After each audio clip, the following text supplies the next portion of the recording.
बिस्मिल्लाहिर्रहमानिर्रहीम। मैं हनुमान सिद्दीक और आज के लेक्चर में हम डिस्कस करेंगे chapter 2 atomic structure exercise short question. First question हमारे पास, why is it said that almost of an atom is concentrated in its nucleus. इसमें यह है कि जी कोई भी एटम उसका जो मैक्सिमम मास है वो न्यूक्लियस को ही कंसीडर क्यों किया जाता है, यानी कि ज़्यादा कंसनट्रेशन उसकी न्यूक्लियस के अंदर क्यों है।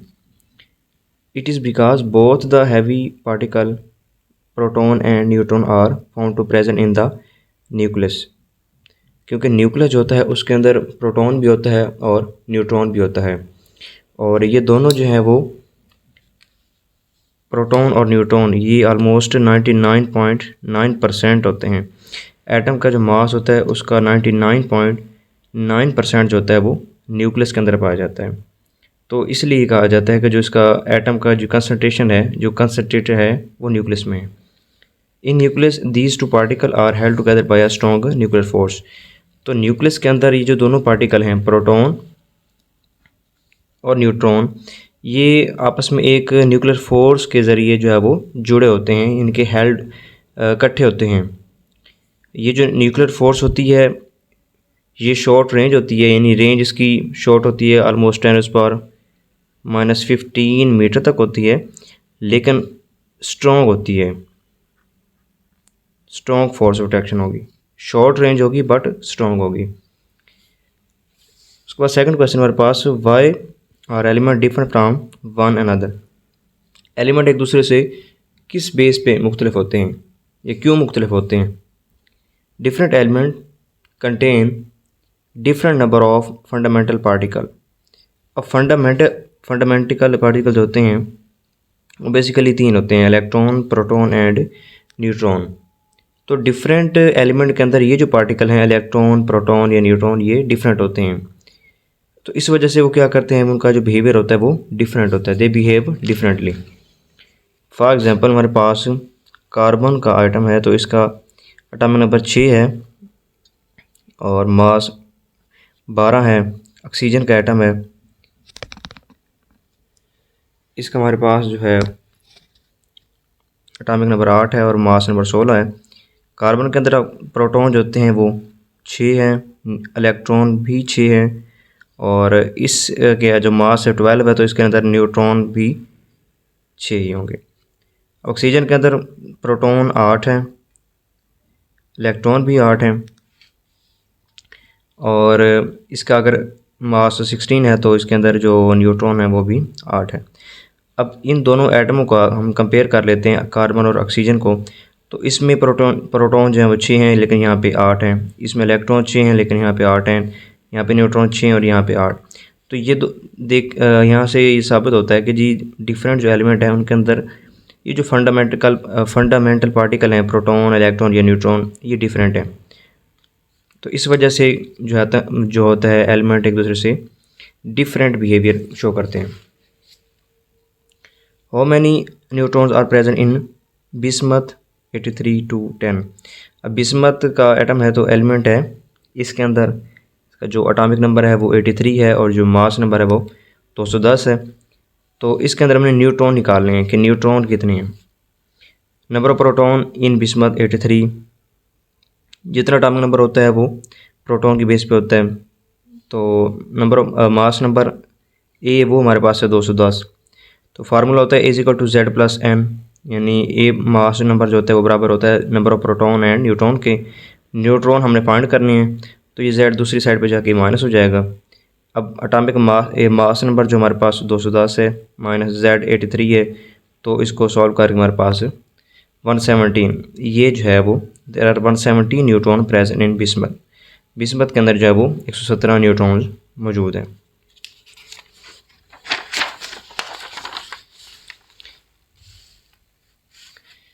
नेक्स्ट क्वेश्चन हमारे पास, वाइज ट्रीटियम हाइड्रोजन का आइसोटोप है ट्रीटियम, इसके अंदर प्रोटॉन 1 है और इसका जो मास है वो 3 है। रेडियो एक्टिव एलिमेंट, इसको ये रेडियो एक्टिव एलिमेंट कौन सा होता है, क्यों होता है। तो रेडियो एक्टिव एलिमेंट ऐसे एलिमेंट होते हैं जो कि एनर्जी को रेडिएट करते हैं, इनके अंदर जो न्यूक्लियाई होते हैं वो अनस्टेबल होते हैं। न्यूक्लियाई अनस्टेबल होंगे और इनकी एनर्जी ज़्यादा होगी तो वो एक्सेस एनर्जी को एमिट करते हैं, खारिज कर देते हैं। तो यहाँ पे इसने क्वेश्चन पूछा है कि जो ट्रिटियम है ये क्यों रेडियो एक्टिव होता है। तो रेडियो एक्टिव एलिमेंट आर दो स्पीशी विच है अनस्टेबल न्यूक्लियाई। ऐसे स्पीश होती हैं जिनका न्यूक्लियाई जो होते हैं वो अनस्टेबल होते हैं। अनस्टेबल मीन ये है कि उनकी एनर्जी बहुत ज़्यादा होगी। Since tritium has unstable nuclei, चूँकि ट्रिटियम में भी अनस्टेबल न्यूक्लियाई पाया जाता है, it radiates it's extra energy and convert into stable element. तो ये अपनी जो एक्स्ट्रा एनर्जी है उसको रेडिएट कर देगा, रेडिएशन के फॉर्म में इमिट कर देगा और ये एक स्टेबल एलिमेंट में कन्वर्ट हो जाएगा। नेक्स्ट क्वेश्चन है, how can atom absorb and evolve energy. कोई भी जो एटम है वो किस तरह एनर्जी को अब्जॉर्ब करेगा और कब जो है वो एनर्जी को इवॉल्व या खारिज करेगा।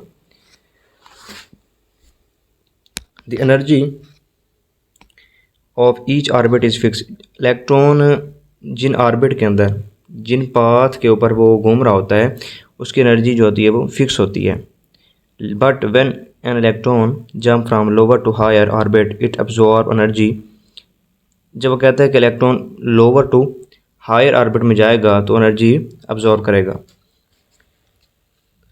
मिसाल के तौर पर हमारे पास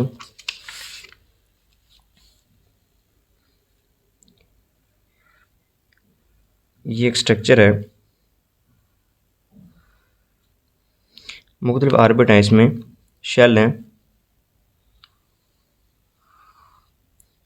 ये फर्स्ट शेल होगी हमारे पास के, फिर L, M and N, different shell हैं और ये न्यूक्लियस है। लेट्स सपोज, तो पहले शेल, ये जो के शेल है, इसके अंदर इलेक्ट्रॉन जो है वो उसकी एनर्जी कम होगी, यानी जिस शेल में ये घूम रहा है उसकी एनर्जी कम होगी और ये स्टेट जो होगी ये ग्राउंड स्टेट होगी।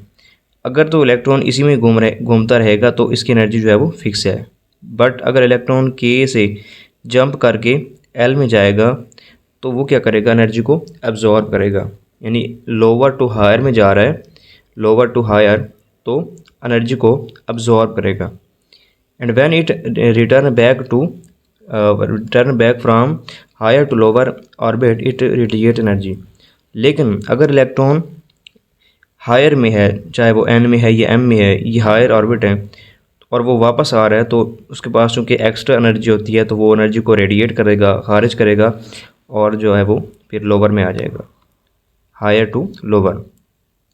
इट रेडिएट एनर्जी यानी एनर्जी को खारिज कर देगा, एमिट कर देगा। Change its energy in can be written as, energy में जो चेंज आएगी वो del is equal to E2 minus E1 होगी। अब एनर्जी जो होती है फर्स्ट शेल के लिए, के के लिए E1 होगी, एल के लिए E2 होगी, एम के लिए E3 और एन के लिए E4 होती है। और इसका जो ऑर्डर देखा जाए तो E4 की एनर्जी सबसे ज़्यादा होगी, फिर E3 की होगी, उसके बाद E2 की होगी और सबसे कम जो है वो E1 की होगी। अब यहाँ पे ये वाला जो है ये एक एक्साइटेड स्टेट इसको माना जाएगा, एक्साइटेड स्टेट, और E1 वाली जो एनर्जी है यहाँ पे ये ग्राउंड स्टेट मानी जाएगी, ग्राउंड स्टेट ऑफ एटम।